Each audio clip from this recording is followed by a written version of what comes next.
Now to Iraq, where it's the end of major combat operations for the U.S. The last major unit of American combat troops, the 4th Stryker Brigade, left Iraq this morning, crossing into Kuwait to begin their trip home.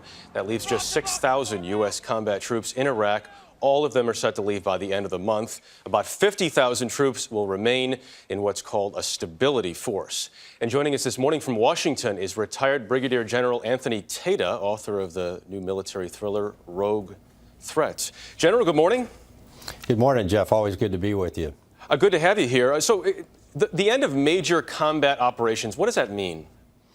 Well, what I think it means for this administration is that it's the last combat brigade coming out of Iraq. President Obama needs to be careful that this isn't his mission accomplished moment that President Bush had, because we're going to have 50,000 troops remaining in Iraq, which when I was a deputy commander in Afghanistan, I had 30,000 troops there, and Afghanistan's 1/3 larger and 8 million more people than Iraq. So there's still going to be combat going on. These troops are going to be in direct conflict with the enemy, and truly what it means is that we're transitioning to a support role, as my friend Steve Lanza said earlier in the morning at 7 o'clock. So we're talking more about that support role. We're going to be relying more on these private security forces. Obviously, there have been concerns and issues in the past. Are you worried about the increased reliance on the private security forces in Iraq?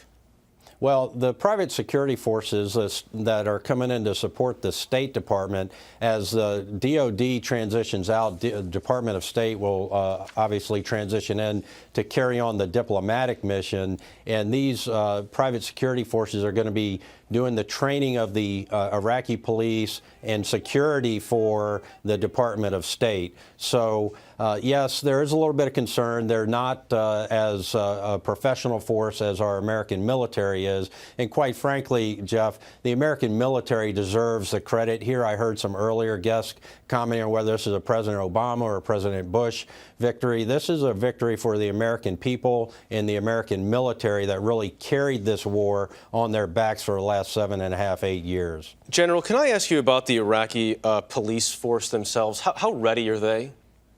I think between the Iraqi military and the Iraqi police, the Iraqi military is more ready and capable than the Iraqi police. And so that's why you're going to see this emphasis on training the Iraqi police so that they can get into the streets and begin the business of policing the citizens of Iraq, just like our police forces do here, to protect and serve. And the Iraqi military will then provide larger security against regional threats. And General, final question in 15 seconds here that we have left. What does this mean for Afghanistan right now? Well, every brigade combat team, the Army has 49 active brigade combat teams. At the peak of Iraq, you had 20 in there. And so now we're going to have 0 brigade combat teams in Iraq, and they can reset over 12 months and be ready to surge into Afghanistan so that we can keep the pressure there where we need it, quite frankly, as we expand our role in Afghanistan. Retired Brigadier General Anthony Tata, thank you so much for joining us from Washington this morning. Good to see you, sir. Always a pleasure.